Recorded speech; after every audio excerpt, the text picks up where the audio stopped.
Black bars annoy many who watch movies at home.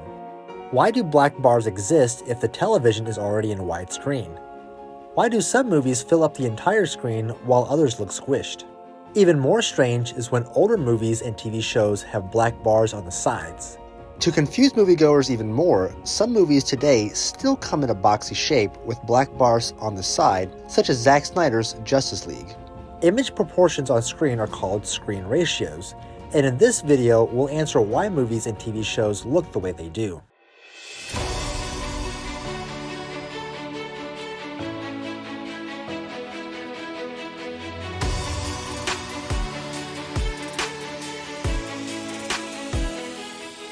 Welcome to Movie University. On this channel, we go over a variety of topics in cinema, so if you like what you see today, consider subscribing and supporting the channel. Leave a comment below on the topics you'd like covered in the future. The black bars at the top and bottoms of TV shows and movies can be annoying. Some movies have more black on screen than others, while some have no black at all. Filmmaking has been around for decades, so why is this not standardized yet? Believe it or not, there is not one standard image size. It all depends on the aspect ratio the director wants to use to tell their story. This video will answer questions some of you have about missing parts of movies, particularly IMAX. So what is an aspect ratio, you may ask? An aspect ratio is the proportion of the height and width of the image you're watching on a screen. For example, many movies are filmed in the 2:3:5:1 ratio. This means the aspect ratio of a lot of movies is 2.35 times wider than it is tall. Movies come in a variety of aspect ratios, while TV shows are typically shot in the 1:85:1 or 1:78:1 ratio. However, not too long ago, nearly everything on TV and home media was in the 4:3 ratio, with very few chances of seeing widescreen movies at home, forcing you to watch movies in the cinemas to see how the director intended you to see their work. If you have ever seen a film cell, you'll notice it's a boxy shape. At the beginning of filmmaking, it was easiest to simply transfer images directly from the film cells, edit them, and then show them on your TV. This explains why nearly all TVs from pre-2007 have a boxy look. There really wasn't a demand for widescreen content in homes besides some movie purists who wanted them. With images captured in a boxy look, it was natural to show images on a boxy television to fill up the entire screen. There is some dispute as to why movies began being filmed in widescreen. One theory is that movie directors wanted to differentiate films from TV. One way to do that was to offer a wider viewing angle to the audience, since movie theaters show images on a larger screen.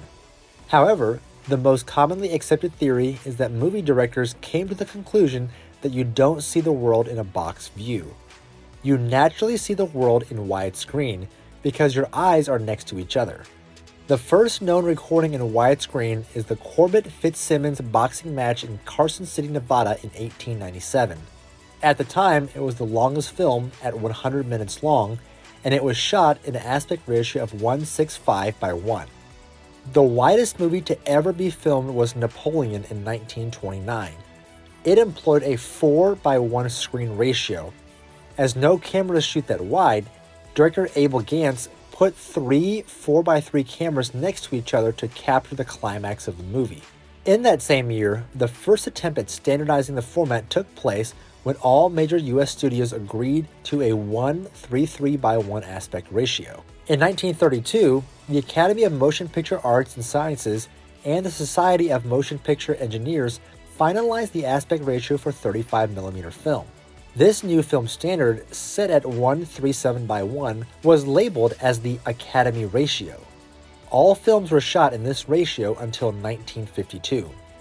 In 1952, the first wide-format motion picture to usher in the new widescreen era was This is Cinerama at the Broadway Theater in New York City. You are about to see the first public exhibition of an entirely new form of entertainment. We call it Cinerama. Although it was more of a tech demo than an actual movie, it was the first time that people had the opportunity to see a widescreen movie since the adaptation of the Academy ratio. Feeling of reality depends on vision off to the side, although you may be hardly conscious of it. Projected at the 265 by 1, this Cinerama was filmed with three 35mm cameras and shown with three 35mm projectors on a very large curved screen. The demonstration was a hit, and Hollywood began research into how to further create widescreen movies. This led to the creation of the anamorphic lens, a technology still used to this day. Not practical to always having three cameras side by side while filming, the anamorphic lens squeezed images onto the boxy film cells. When replayed back onto a properly equipped projector, the images became very wide. The first movie to use this technique was The Robe in 1953 by 20th Century Fox. The novelty of widescreen kept taking off, and many filmmakers pushed the format further. The widest screen ratio ever used for an entire movie is 276 by 1. It's rarely seen, but the first movie to use this was Ben-Hur in 1959, and somewhat recently in Quentin Tarantino's The Hateful Eight. You might be thinking that none of these numbers sound too familiar. You're used to hearing the numbers 16 by 9 for TVs. Televisions have always gone by two number measurements versus the aspect ratio. Today's televisions are all 16 by 9, which is the aspect ratio of 178 by 1, because if you divide 16 by 9, you get 1.78. With so many aspect ratios on the market today, the electronics industry needed a standard TV screen size to sell consumers. In 1984, Dr. Kearns Powers proposed the 16 by 9 ratio by merging the most common screen ratio for movies of 2 by 35 by 1 and the television screen ratio of 4 by 3 to create a common ground. His research found that this ratio could show the boxy TV format and a widescreen format comfortably to the human eye, while also showing almost every other aspect ratio adequately enough. While Powers discovered this in the 80s, it wouldn't be until the late 90s that the 16 by 9 format would become standardized for televisions. 16 by 9 is so popular now that when you use your cell phone to record video or pick up a digital camera to record family moments, it's automatically recording in the 16 by 9 format. How did movie studios get widescreen movies to play in a full-screen TV? Once a movie left theaters, it went through what was called a pan and scan process. The editing process chopped off the sides of movies to allow it to take up the entire 4 by 3 ratio on televisions up until the 2000s. A video editor would scan the film to pick what they believed was the most important parts of the scene and chop off the ends. Sometimes this cut up to 52% off the picture depending on the aspect ratio the director used initially. Prior to the early 2000s, you would be hard-pressed to find movies for sale in widescreen, with only a few special edition exceptions. These widescreen presentations were sometimes called letterbox editions, where the entire frame was reduced in proportion to fit the entire width of the TV, thus creating the black bars on the top and bottom. Prior to the 2000s, very few versions of movies were released in the original letterbox format. Not understanding this process, many casual viewers believed they were losing a lot of the image because of the black bars on the top and bottom. Various restorations have been attempted to restore older movies and TV shows to their original glory. The original Star Wars trilogy has been beautifully remastered in 4K and in widescreen, whereas Star Trek The Next Generation was restored but left in its original broadcast version of 4 by 3, as the producers at the time never envisioned a future where widescreen would become mainstream. Aspect ratios can be used to help the director tell a story. 2013's Oz the Great and Powerful transitions from a small black and white 1 by 1 introduction to a colorful 235 by 1 wide image to show the transition for James Franco's character from the early 20th century to the land of Oz.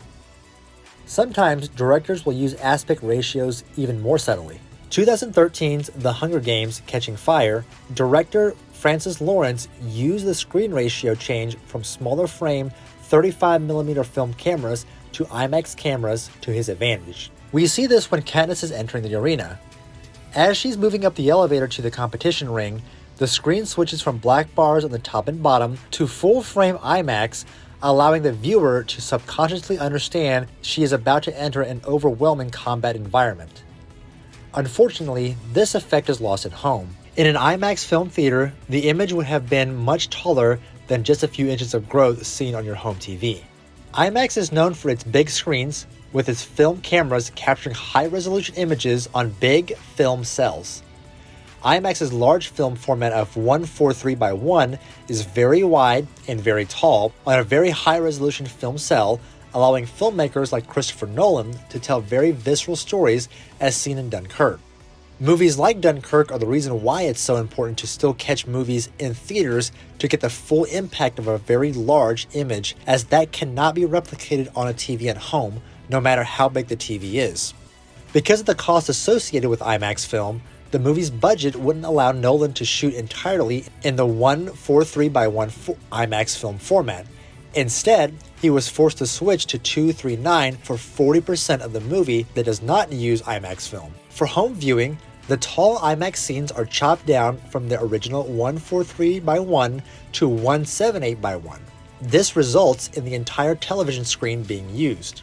The non-IMAX screen will have black bars at the top and bottom. The viewer will still miss the furthest parts of the image of not seeing the movie on a 70mm IMAX film screen, because the aspect ratios of IMAX's 143x1 do not match up with the television's 178x1 ratio. The IMAX 70mm 1:43 boxy ratio is why Zack Snyder's cut of the Justice League is in a boxy format. Speaking at a 2020 Comic-Con panel, Snyder stated, "My intent was to have the movie, the entire film, play in a gigantic 1:43 aspect ratio on a gigantic IMAX screen. Superheroes tend to be, as figures, less horizontal. Maybe Superman when he's flying, but when he is standing, he's more of a vertical. Everything is composed and shot that way, and a lot of the restoration is trying to put that back." Snyder went on to explain that Justice League was shot originally in the 1:43x1 aspect ratio. Unfortunately, since most theater screens do not support the rectangle squarish format, which are as wide as tall as IMAX, the idea was dropped for the theater release. Sometimes, directors don't even care what screen ratio cameras have and intercut all of their footage together, creating a jarring image for viewers. Michael Bay's 2017 Transformers: The Last Knight interchanges screen ratios multiple times. This happens because Bay uses several different cameras for the same scene and does not have editors go back to match up the aspect ratios in post-production to give the appearance of fluidity. If you want to know more about real and fake IMAX theaters, check out this video I made with quotes from the company during an interview with them. Let me know in the comment section below which movies you thought have had great use of aspect ratio, or a topic you uncovered, and be sure to subscribe and support the channel. This is Movie University, education in cinema.